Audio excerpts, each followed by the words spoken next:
Bismillahirrahmanirrahim. Assalamualaikum warahmatullahi wabarakatuh. Alhamdulillahirabbil alamin.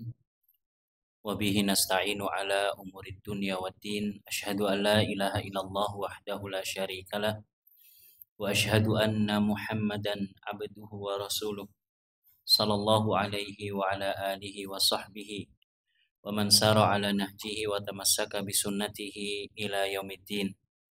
Rabbi shrah li sadri wa yassir li amri wahlul 'uqdatam min lisani yafqahu qawli. Allahumma 'allimna ma yanfa'una wanfa'na bima 'allamtana wa zidna ilman ya rabbal alamin. Allahumma ya muqallibal qulub tsabbit qulubana ala dinik. Kita panjatkan puja dan puji syukur kehadirat Allah Azza wa Jalla di malam yang mulia ini, malam yang istimewa ini. Allah izinkan kita untuk bermajelis kembali, duduk kembali di masjid yang kita cintai ini. Kita berharap duduk kita ini adalah duduk yang diberikan naungan rahmat oleh Allah Subhanahu wa taala, diridhai olehnya, diharapkan di dalamnya ilmu yang bermanfaat yang akan membuahkan amal soleh. Kemudian salawat dan salam semoga senantiasa tercurahkan kepada baginda kita, uswah hasanah kita, Nabi Agung Muhammad sallallahu alaihi wasallam, kepada keluarga beliau, kepada para sahabatnya, serta segenap umat yang senantiasa setia mengikuti jalan hidup beliau dengan baik dan benar. Bapak Ibu dan hadirin rahimakumullah, malam ini bertepatan dengan malam Jumat, di mana kita disunnahkan untuk memperbanyak salawat kepada baginda kita Nabi Muhammad sallallahu alaihi wasallam. Dan malam ini juga bertepatan dengan malam apa? 12 Rabiul Awal, malam Maulid kata orang-orang. Malam Maulid. Apa sebenarnya makna daripada Maulid? Nah, Bapak, Bu. Maulid, maulud atau milad? Mana yang benar? Maulid, maulud atau milad? Mana yang benar? Ketiga-tiganya familiar di telinga kita. Maulid Nabi Muhammad. Bulannya bulan Maulud. Kemudian ada peringatan yang biasa diperingati oleh beberapa orang di negeri kita, milad. Ketiganya kurang lebih maknanya sama, yang menunjukkan arti kelahiran. Yang menjadi masalah sekarang kita ini berada di malam kelahiran Nabi Sallallahu Alaihi Wasallam. Pertanyaannya, apakah benar 12 Rabiul Awal itu merupakan hari dan tanggal di mana Nabi kita tercinta dilahirkan Sallallahu Alaihi Wasallam? Benarkah 12 Rabiul Awal atau ada tanggal yang lainnya? Benar 12 Rabiul Awal atau ada tanggal yang lainnya? Untuk bulannya disepakati. Nabi SAW lahir di bulan Rabiul Awal. Tahunnya sebelum terjadinya penyerangan tentara gajah yang dipimpin oleh Abraha, yang pada akhirnya disebut dengan tahun gajah. Adapun untuk tanggalnya, maka para ulama mereka berselisih pendapat. Paling tidak menjadi 3 pendapat. Yang pertama, mereka menyatakan tanggal 12 Rabiul Awal. Yang kedua, tanggal 9 Rabiul Awal. Dan ini ternyata pendapat yang lebih kuat. Berarti wis kebablasan. Wis winginani. Pendapat yang lebih kuat tanggal 9 Rabiul Awal. Dan yang ketiga saya lupa tanggal berapa. Intinya kalau tidak salah ada 3 pendapat tentang tanggal kelahiran Nabi Sallallahu Alaihi Wasallam. Namun yang jelas Bapak Ibu rahimani wa rahimakumullah, sebagaimana sering kita sampaikan bahwa terkait dengan perjalanan hidup Nabi atau sirah Nabi Sallallahu Alaihi Wasallam sebelum beliau berhijrah, apalagi sebelum beliau diangkat menjadi Nabi, untuk validasinya itu lebih sulit ditentukan dibandingkan setelah beliau berhijrah. Dengan banyak faktor dan sebab. Ketika beliau sudah menjadi Nabi saja, sudah diangkat menjadi Nabi dan Rasul, namun beliau belum berhijrah, maka banyak sejarah-sejarah beliau, perjalanan-perjalanan hidup beliau yang luput dari pencatatan, sehingga untuk validasinya sulit untuk ditentukan. Maka terkait dengan lahir Nabi SAW, apakah tanggal 9 atau 12 atau tanggal yang lainnya, wallahu ta'ala a'lam. Namun untuk wafatnya Nabi SAW justru itu yang lebih dekat dengan tanggal 12 Rabiul Awal. Pertanyaannya, Nabi SAW wafat kapan? Kapan Bapak Ibu? Ada yang mengatakan 80 hari setelah beliau melakukan haji wada.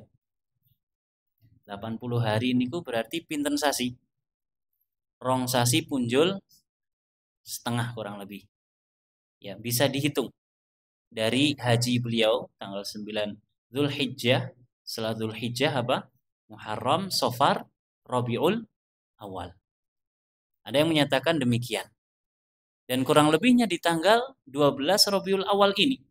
Sehingga kalau kita kembalikan ke permasalahan awal tadi, berarti 12 Rabiul Awal itu tepatnya memperingati lahirnya Nabi atau wafatnya Nabi?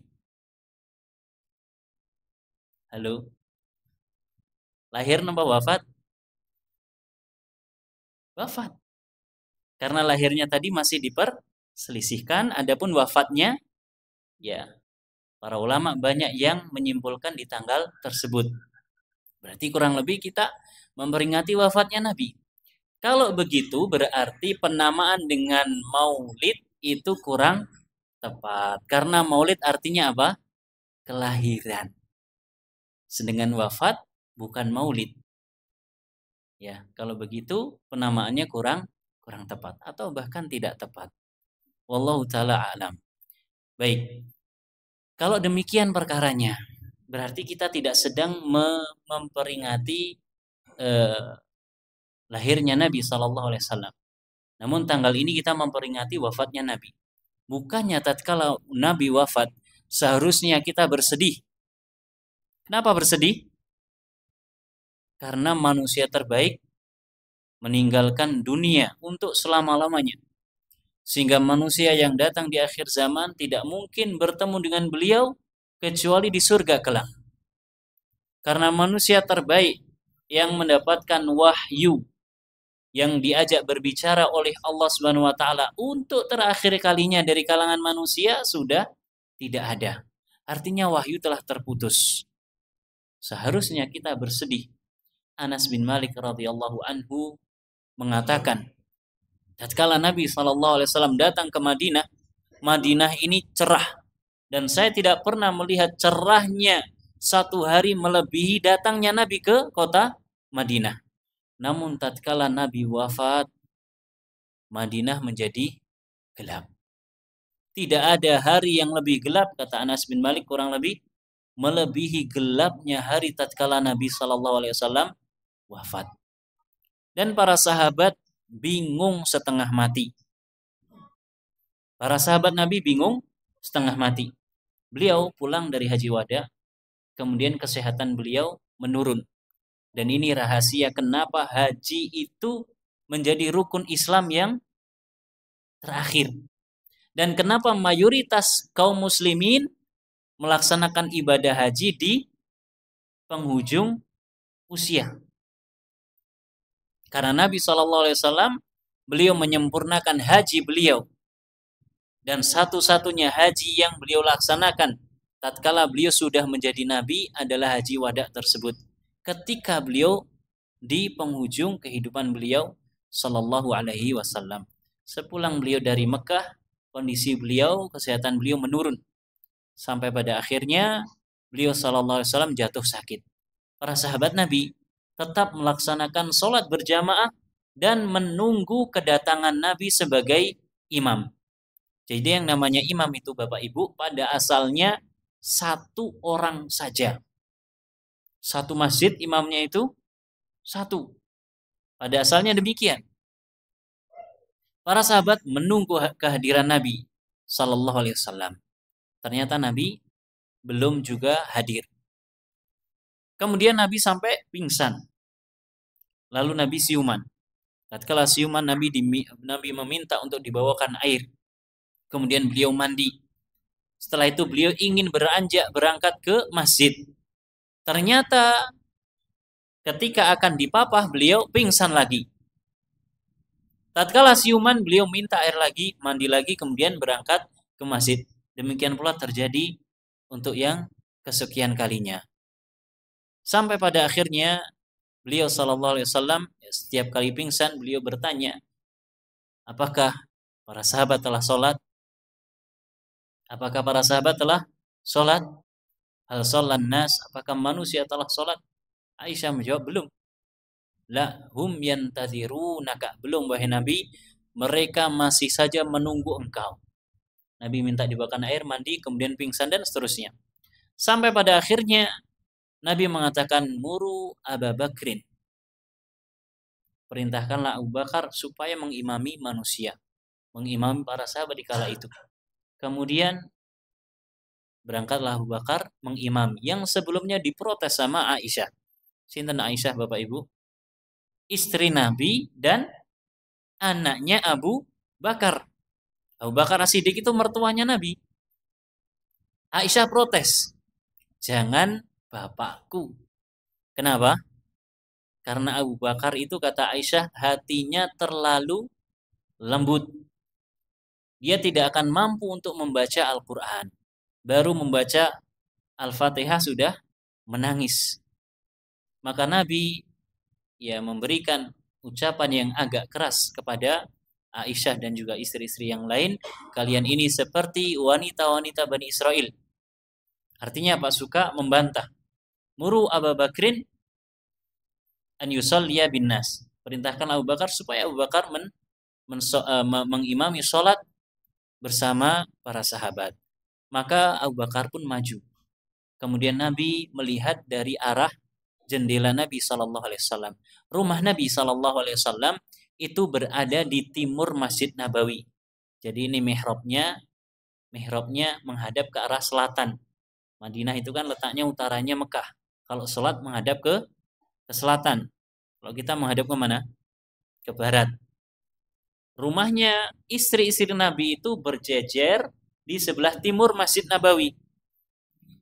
Dan beliau memiliki jendela. yang beliau gunakan untuk mengintip arah masjid. Tatkala beliau mengintip para sahabat sedang sholat, maka beliau pun tersenyum bahagia. Kemudian beliau minta dipapah untuk masuk masjid. Mendengar suara kaki Nabi SAW, Abu Bakar pun mundur. Kemudian Nabi memberikan isyarat supaya Abu Bakar tetap di posisinya. Kemudian Nabi maju dan menggantikan imam, dan yang mengangkat suaranya, mengeraskan suara dari suaranya Nabi adalah Abu Bakar. Sampai selesai. Kemudian sholat berikutnya Nabi sudah tidak hadir, Sallallahu Alaihi Wasallam. Sampai pada puncaknya beliau Sallallahu Alaihi Wasallam wafat. Sebelum wafat, beliau pun juga mengalami sakaratul maut. Bapak Ibu bayangkan, manusia paling mulia, manusia yang merupakan kekasih Allah saja merasakan sakaratul maut. Beliau sendiri yang mengatakan, innalil mauti la sakarat. Sesungguhnya setiap kematian itu pasti ada sekaratnya. Sekarat niku napa? Sekarat niku napa? Rasa sakit yang dirasakan oleh orang yang nyawanya sedang dicabut. Bukan hanya orang biasa, Nabi pun merasakan. Aisyah radhiyallahu anha tatkala melihat ayahandanya Nabi SAW dalam keadaan sekarat, Aisyah mengatakan, ya abatah, wahai bapakku. Maksudnya apa? Kasihan sekali engkau wahai bapakku. Kemudian Nabi memberikan isyarat kepada Aisyah supaya mendekat, lalu Nabi membisikkan sesuatu. Maka Fatimah, mohon maaf. Maka Fatimah pun menangis. Kemudian Nabi memberikan isyarat untuk kedua kalinya, membisikkan kepada Fatimah, kemudian Fatimah tertawa. Dan ini menjadi rahasia Fatimah sampai hampir wafatnya Fatimah radhiyallahu anha. Fatimah ditanya, didesak oleh Aisyah. Sebenarnya Nabi itu bisikin apa? Aisyah kan istrinya dan usianya masih muda. Aisyah cemburu. Ini suamiku bisiki apa ke kamu? Kamu kan anaknya, saya istrinya. Aisyah bertanya kepada Fatimah. Akhirnya Fatimah pun memberitahu bahwa yang dibisikkan oleh Nabi SAW, bahwasanya Nabi mengatakan, bapakmu tidak akan merasakan sakit lagi setelah ini, wahai putriku. Maksudnya apa? Nabi akan meninggal. Maka Fatimah pun menangis. Kemudian Nabi memberikan isyarat lagi dan membisikkan, dan engkau wahai putriku, engkau adalah manusia pertama dari keluargaku yang akan menyusulku. Maka Fatimah tertawa. Kemudian Nabi SAW merasakan hal tersebut sampai pada titik Nabi SAW ya seperti orang yang layaknya manusia yang sekarat, dan beliau minta untuk ditutup mukanya. Kemudian Nabi memberikan isyarat kepada saudaranya Aisyah, yaitu Abdurrahman bin Abu Bakar, yang sedang membawa siwak. Dia melihat siwak yang dibawa oleh Abu Bakar, oleh Abdurrahman bin Abu Bakar, lalu Aisyah pun memintanya dan memotong bagian yang bekas Abdurrahman bin Abu Bakar, kemudian Aisyah melumatkannya, kemudian memberikan kepada Nabi. Sehingga Nabi pun bersiwak kapan? Sebelum wafat. Mungkin kita bertanya-tanya, kok yo kober Kanjeng Nabi siwakan? Orang kita gosok gigi sebelum wafat. Kenapa? Saking cintanya Nabi dengan siwak. Saking sukanya Nabi dengan siwak. Dan merupakan kebanggaan ibunda kita Aisyah radhiyallahu anha. Tatkala air liur, beliau yang menjadi pelumat siwak Nabi SAW untuk yang terakhir kali. Kemudian Nabi menghadapkan wajahnya ke atas dan mengatakan, ilar rafiqi al-a'la. Bersama dengan ar-rafiqul a'la, bersama dengan para nabi. Salawatullahi wasalamuhu alaihim. Kemudian Nabi wafat. Kejadian tersebut terjadi di hari Senin. Tanggalnya 12 Rabiul Awal. Berarti kita memperingati wafatnya Nabi, bukan maulidnya Nabi Sallallahu Alaihi Wasallam. Dan ini tidak diperbolehkan. Kenapa? Karena para sahabat Nabi tidak pernah melakukannya. Tidak pernah melakukannya. Baik, kisah Nabi SAW tatkala wafat di hari Senin, maka para sahabat pun goncang, panik luar biasa. Semuanya mendengar kabar tentang wafatnya Nabi dan semuanya tidak percaya. Maka Umar bin Khattab dengan keberaniannya maju ke depan ke arah mimbar Nabi SAW di dalam masjidnya sembari menghunuskan pedang, mengangkat pedangnya. Dan dia mengatakan, man qala anna Muhammadan qad mata darabtu unuqahu. Siapa saja yang bilang, siapa saja yang mengatakan bahwasanya Nabi Muhammad telah wafat, saya akan penggal lehernya. Kira-kira para sahabat Nabi ada nggak yang berani sama Umar? Gak ada yang berani. Diam semua. Innahu dhahaba liliqa'i rabbih kama dhahaba Musa. Kata Umar, sesungguhnya Nabi sekarang ini sedang pergi untuk menghadap kepada Allah Subhanahu wa taala sebagaimana dahulu Nabi Musa. Di dalam beberapa ayat dalam Al-Qur'an Allah sebutkan Nabi Musa yang dijanjikan oleh Allah untuk menghadap kepadanya. Alaihi salatu wassalam. Ini yang dijadikan argumen oleh Umar. Datanglah Abu Bakar yang kala itu tidak ada di lokasi, kemudian mengatakan ala rislika ya ibnal Khattab. Slow wahai Umar. Tenang wahai Umar. Tapi yang namanya Umar tetap saja seperti itu. Ya, tetap siapa saja yang bilang Nabi telah wafat saya akan penggal. Kemudian Abu Bakar pun naik mimbar dan ya menyampaikan hamdalah dan salawat kepada Nabi, kemudian mengatakan man kana ya'budu Muhammadan fa inna Muhammadan qad mata wa man kana ya'budullaha fa innallaha hayyun la yamut. Kata Abu Bakar, barang siapa yang menyembah Muhammad, sesungguhnya Muhammad telah wafat. Dan barang siapa yang menyembah Allah, sesungguhnya Allah itu maha hidup dan tidak akan pernah mati. Mendengar ucapan Abu Bakar, seketika Umar lemes. Kemudian Abu Bakar membacakan beberapa ayat. Di antaranya innaka mayyitun wa innahum mayyitun. Sesungguhnya engkau Nabi, engkau akan wafat, akan menjadi mayat, dan mereka semua pun akan menjadi mayat. Maka Umar pun akhirnya memahami bahwasanya Nabi SAW telah wafat. Sebelumnya Abu Bakar ya menyempatkan ke rumah Nabi dan melihat kondisi Nabi yang benar-benar telah wafat. Abu Bakar mencium Nabi, kemudian baru ke masjid Nabi SAW. Itu di hari Senin. Hari Selasanya para sahabat bingung, apakah Nabi ini dimandikan seperti halnya manusia biasa dimandikan? Nginep napa mboten, Pak? Nyipeng napa mboten? Jenazahnya Nabi nyipeng. Akhirnya Allah Subhanahu wa taala turunkan rasa kantuk kepada para sahabat. Tersisalah Ali bin Abi Thalib, dalam riwayat disebutkan semacam itu. Kemudian Ali dibantu oleh para malaikat yang mensucikan Nabi sallallahu alaihi wasallam. Dan ini adalah bentuk keistimewaan yang Allah berikan kepada Ali bin Abi Thalib secara khusus. Di hari berikutnya, di hari yang sama mereka bingung apakah Nabi itu disolatkan atau tidak. Maka akhirnya Nabi disolatkan tidak secara berjamaah, namun sendiri-sendiri, laki-laki semuanya sendiri-sendiri, kemudian baru wanita. Kemudian mereka bingung lagi di mana Nabi akan dimakamkan. Apakah di pemakaman Baqi bersama dengan para sahabat yang lain, ataukah di pemakaman syuhada Uhud bersama para syuhada Uhud?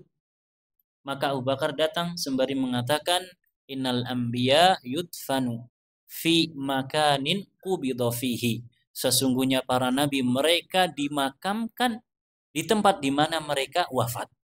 Maka pada akhirnya Nabi dimakamkan di kamarnya Aisyah radhiyallahu anha. Di kamarnya Aisyah, di rumahnya Aisyah. Di mana tadi rumahnya? Di sebelah timur masjid. Kalau Bapak Ibu melihat Masjid Nabawi ada kubah warna hijau, ya, di bawahnya itu adalah rumah para istri Nabi yang dulunya tidak masuk ke dalam bangunan masjid. Kemudian terjadi perluasan, dimasukkanlah ke dalam masjid. Ya, pada asalnya Nabi makamnya adalah di rumah Aisyah radhiyallahu taala anha. Ala kulli hal, ya, besok tanggal 12 Rabiul Awal berarti bukan hari kelahiran Nabi, namun hari wafatnya Nabi sallallahu alaihi wasallam. Apakah seorang muslim memperingati kelahiran Nabi sallallahu alaihi wasallam? Pripun, Pak? Harus.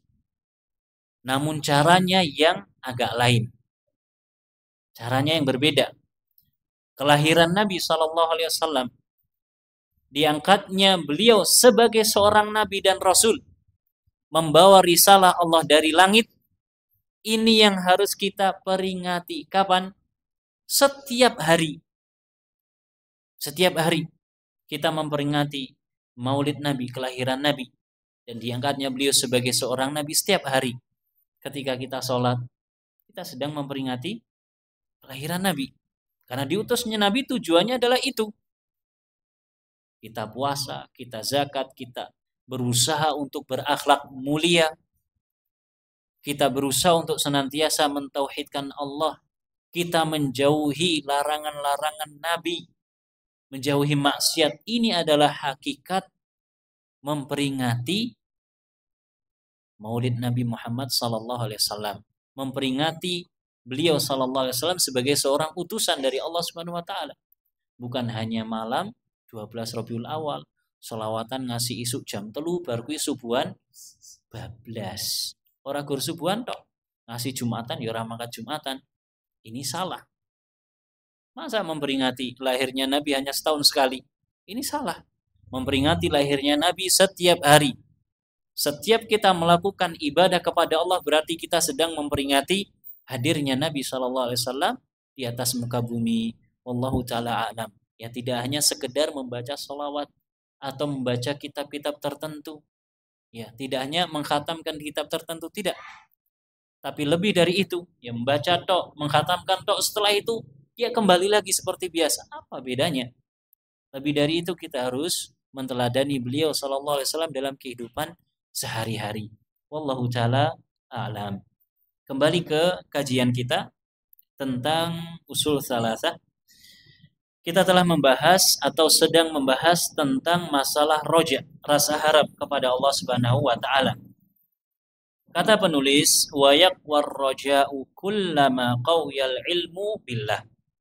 Dan rasa harap seseorang kepada Allah akan semakin kuat sebanding dengan kuatnya ilmu yang dia miliki tentang Allah Subhanahu wa taala.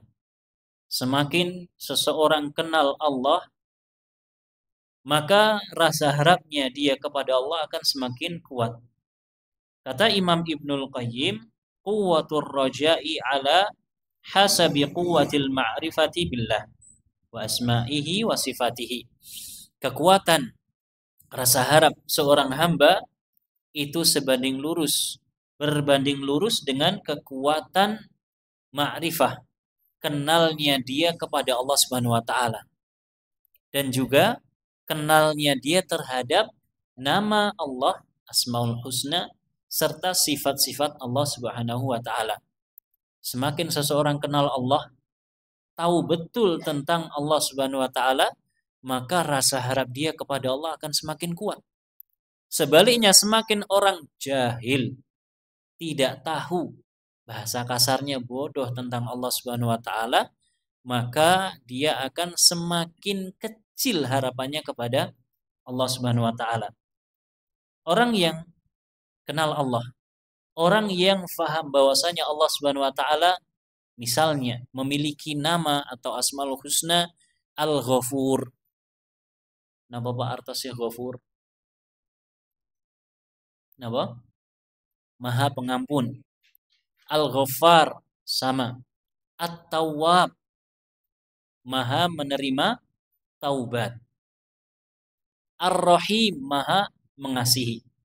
Ketika seseorang tahu bahwasanya Allah Subhanahu wa taala memiliki Asmaul Husna Al-Ghafur, Maha pengampun. Berarti kalau Allah Maha pengampun, di antara namanya adalah Maha pengampun, berarti Allah memiliki sifat mengampuni. Allah memiliki nama Tawwab, Maha menerima taubat.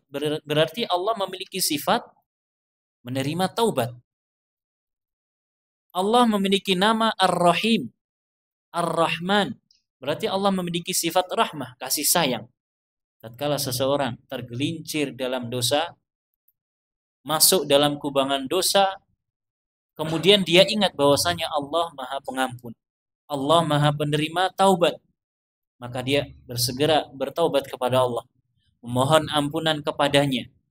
Kemudian dia berharap rahmat Allah Subhanahu wa taala. Kenapa dia lakukan ini? Karena dia kenal siapa Allah Subhanahu wa taala. Allah adalah Ghaffar, Allah adalah Tawwab, Allah adalah Rahim, Allah adalah penerima taubat, Allah adalah Maha Pengampun, Allah adalah Maha Pengasih. Ini orang yang kenal Allah. Ketika dia terpeleset, tergelincir dalam kesalahan, dalam dosa, dia kenal Allah, dia bertaubat dan tidak berputus asa dari rahmat Allah Subhanahu wa taala. Allah mengatakan, "Qul ya ibadiyalladzina asrafu ala anfusihim la taqnatu mir rahmatillah." Katakan wahai Nabi kepada orang-orang yang telah melampaui batas atas dirinya masing-masing, berbuat dosa, berbuat kesalahan yang dia sendiri putus asa. Katakan kepada mereka, janganlah kalian berputus asa. Sesungguhnya janganlah kalian berputus asa dari rahmat Allah. Sesungguhnya Allah Maha mengampuni dosa seluruhnya. Kalau seseorang kenal Allah, maka rasa harapnya kepadanya akan semakin kuat. Sebaliknya, orang yang tidak kenal Allah, kemudian dia melakukan kesalahan, melakukan dosa, ketika diajak bertaubat, dia justru mengatakan, "Ke apa yo bakal di ngepuro, apa yo bakal diampuni. Nek dosa-dosaku kaya ngene iki." Pernah Pak dengar orang yang semacam itu? Saya itu nggak akan diampuni sama Allah. Semua kemaksiatan, semua dosa, wis tahu tak lakoni. Bukan hanya wis tahu tak coba, wis tahu tak lakoni. Lek coba kan gur ngicipi terus wis tak lakoni, berarti menjadi kebiasaan. Apa ya bakal Allah maringi ampunan? Kita katakan ya, jika memang benar taubatmu kepada Allah Subhanahu wa taala. Allah akan mengampuni seluruh dosa. Bahkan pun dosa kemusyrikan, dosa kesyirikan Allah akan ampuni. Kalau pelakunya bertaubat dengan sungguh-sungguh, bertaubat dengan benar sebelum kematiannya. Pernah kita sampaikan, ya mungkin diantara kita dulu ketika masih muda, masih ya waras wiris, masih kuat-kuatnya, kita mungkin pernah melakukan atau belajar ilmu-ilmu hitam. Gini betul Pak. Pernah punya simpenan-simpenan yang katanya bisa memberikan kekuatan tertentu, manfaat tertentu, atau menolak keburukan tertentu. Ini adalah kesyirikan. Ini adalah kemusyrikan. Kalau kita memang bertobat, sekarang saya tahu kalau ini adalah dosa besar yang paling besar, saya tinggalkan. Kalau kita memang betul-betul bertobat dari itu semua, Allah akan ampuni. Meskipun bentuknya adalah kesyirikan. Yang tidak Allah ampuni adalah orang yang meninggal dan masih meyakini kesyirikan-kesyirikan tersebut. Ini yang mendapatkan ancaman, tidak akan diampuni oleh Allah Subhanahu wa ta'ala. Maka kita katakan kepada pelaku maksiat, bertaubatlah kepada Allah meskipun dosamu sebesar gunung, seluas lautan. Allah akan memberikan ampunannya. Dan banyak sekali kisah-kisah yang menunjukkan akan hal tersebut. Contohnya ada wanita pezina yang dia memberikan minum seekor anjing. Dengan sebab kebaikan tersebut, Allah ampuni dosanya. Pertanyaannya, apakah dia masih terus melakukan perzinaan? Masih terus berprofesi sebagai pezina? Tentunya tidak.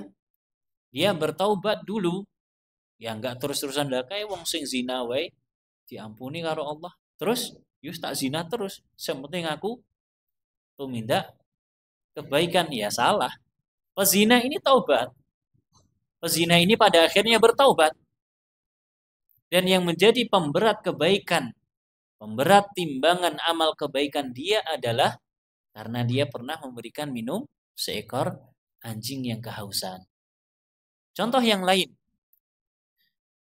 Hadis tentang orang yang membunuh 99 orang. Nanti mireng hadisnya. Siapa di antara kita yang pernah membunuh satu orang saja?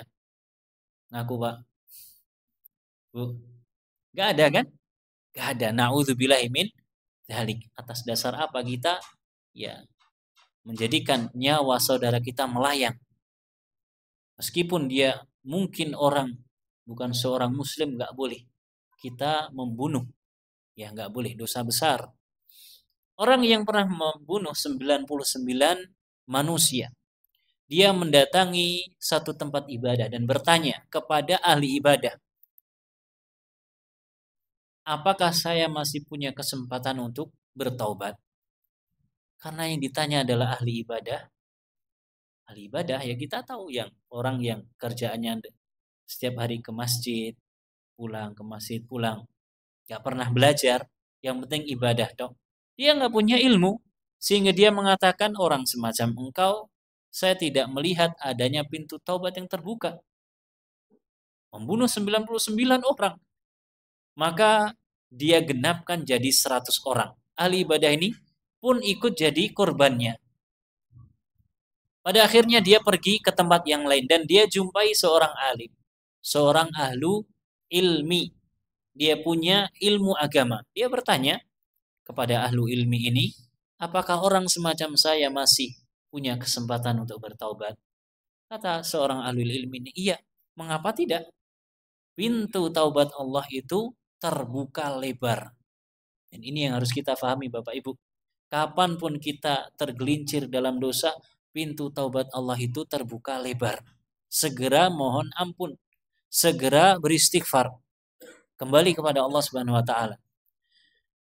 Orang alim ini mengatakan pergilah ke tempat tertentu, pergilah ke tempat sana. Karena di sana orang-orangnya baik, suka beribadah dan engkau akan jadi orang baik pula. Maka dia beranjak ke tempat tersebut, di tengah perjalanan Allah wafatkan. Allah wafatkan. Sehingga malaikat rahmat dengan malaikat azab berselisih pendapat. Masing-masing ingin membawa roh si Al-Guju ini. Masing-masing ingin membawanya. Maka datanglah satu malaikat yang lain dan dia menjadi penengah. Ya sudah, kita ukur saja. Mana yang jaraknya lebih dekat, dia yang lebih berhak untuk membawa roh Al-Guju ini. Ternyata setelah diukur, jaraknya lebih dekat ke tempat orang-orang baik, tempat hijrahnya. Maka akhirnya dibawa oleh malaikat rahmat. Maka orang yang punya ilmu, dia akan menunjukkan bagaimana bahwasanya Allah Subhanahu wa taala itu maha luas ampunannya, maha luas kasih sayangnya. Di antaranya adalah orang yang semacam ini kondisinya. Sehingga semakin kuat ilmu seseorang, maka semakin kuat pula rasa harapnya kepada Allah Subhanahu wa taala. Wallahu taala a'lamu bis-shawab. Lanjut.